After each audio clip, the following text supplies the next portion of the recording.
In this video, we'll walk through setting up a spray bar test.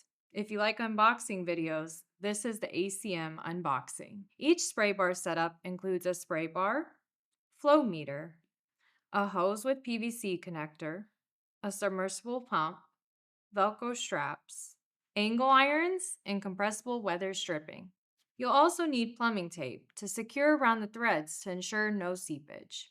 In addition, you will need a sturdy plastic container, at least 10 gallons, that can support a concrete masonry unit, or CMU. Begin by preparing the container. Drill multiple holes in the lid to allow for water to drain freely during testing.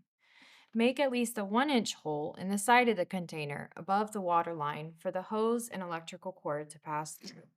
Ensure to wipe out the tote after drilling to remove any plastic shavings that could clog the pump. Thread the hose and the electrical cord through the side hole. Submerge the pump in clean tap water. Carefully attach the flow meter to the spray bar, keeping in mind that these threads are extremely fragile. Trust me, I would know.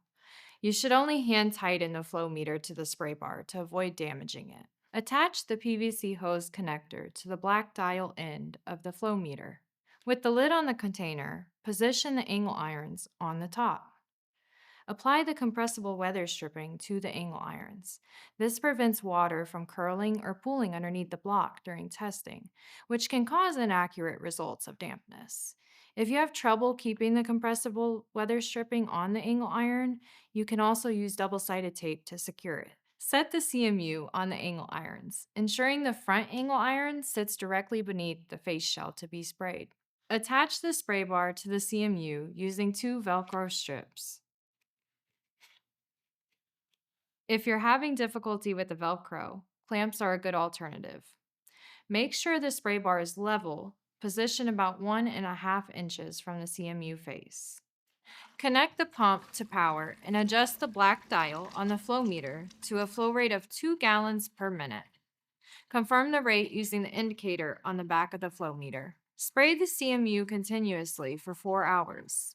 At the conclusion of the test, inspect the inside of the face shell for dampness or pinholes following NCMA CMU WR2 guidelines. Always use clean tap water and replace it after each test. Do not reuse the water. If you would not want to put your goldfish in it, you shouldn't test with it.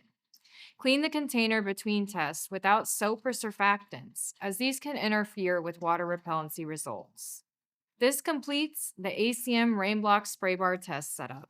Proper preparation ensures consistent, reliable results. Thanks for watching. See you next time at ACM Academy.